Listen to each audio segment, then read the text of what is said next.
Hello everyone.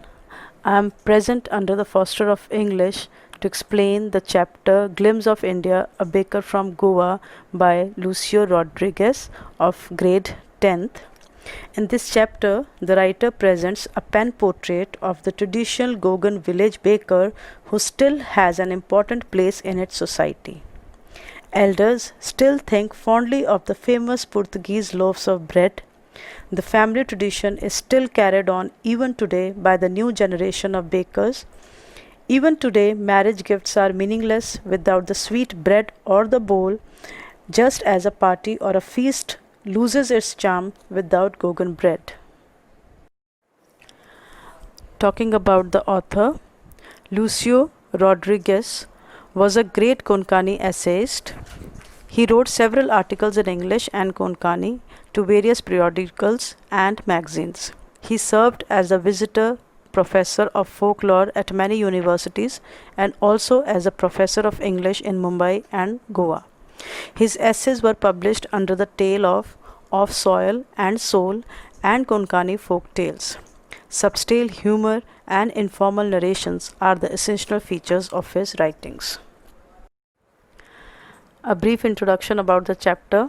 A baker from Goa revolves around the relevance of a baker in the Goan culture, which date back to the time when Portuguese ruled over the city of Goa.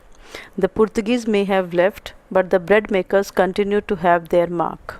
In this story, the author recalls his childhood days and their excitement on seeing a baker. They were enthusiastic to the point that they would run to him as soon as they wake up without even brushing their teeth.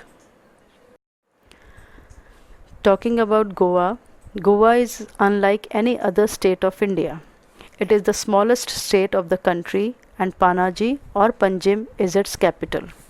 It has a unique international atmosphere and layering, which is seen in its festive atmosphere and becoming hollow. Goa was a Portuguese colony for centuries, from about 1510 until 1961, and this has left behind strong traces of foreign power here. In older times, bakers were very important in the lifestyles of Goans. Bakers could be found in any part of Goa. In Goa, the bakers came twice a day. They were also known as peddlers. Some of them were friendly to kids. The peddlers wore a traditional baker's dress known as kabi. It was a single long piece frock. It reached down to the knees. It is somewhat similar to the modern short pants. The payment of bakery used to be collected at the end of the month. At that time, it was considered a profitable job.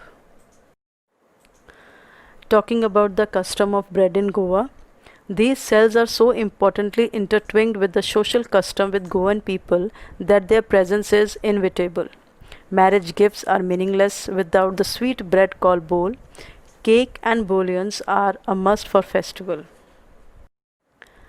There were variety of breads used in Goa, but here we are talking about the famous bread. The first is the soft and chewy pav. The second is the poi. The third is catricho pav, that was the shaped like a Caesar. The fourth is kakanam bread, that was the ring of crispy bread like bangles. Talking about the peders, these bakers come with the sound of the bamboo stuff. His one hand supports the basket on his head and the other hand holds the bamboo on the ground. The bakers place the basket and the imploring children surround him to look into the basket, what variety he carries.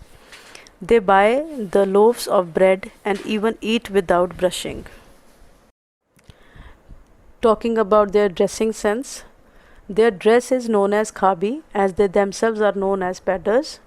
They have a very joyful life as they earn pretty well, and their plump physique is the testimony to this. Discussing the main points of the chapter, the author recalls the days when he was a little child and lived in Goa.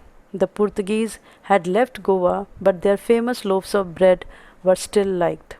The sons still carried on the profession of their fathers. The arrival of the baker in the morning can still be heard. He comes with the basket on his head and with the jingling bamboo in his hand. The third and the jingling of the bamboo wakes the children and they go running to him. The baker comes with the loaf of bread for adult people and bread bangles for children. The author remembers how, as a child, he used to go running at the sound of the baker's arrival. He can still recall the typical fragrance of those bread bangles. He would be very anxious to eat them with hot tea.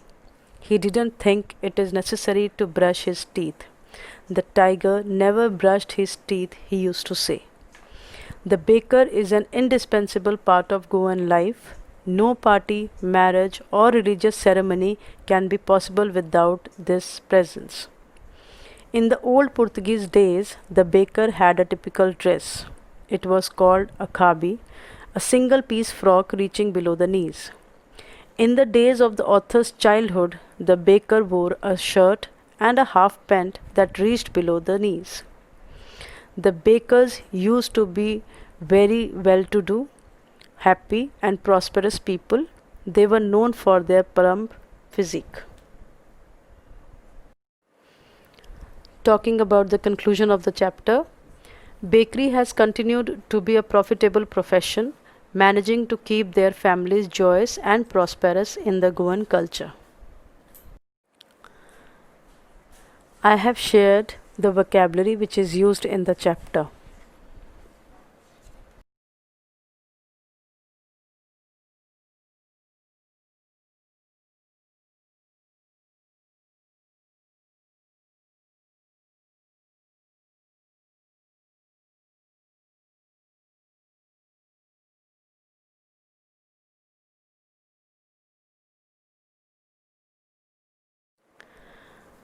I hope that you were able to understand the part 1 of Glimpse of India.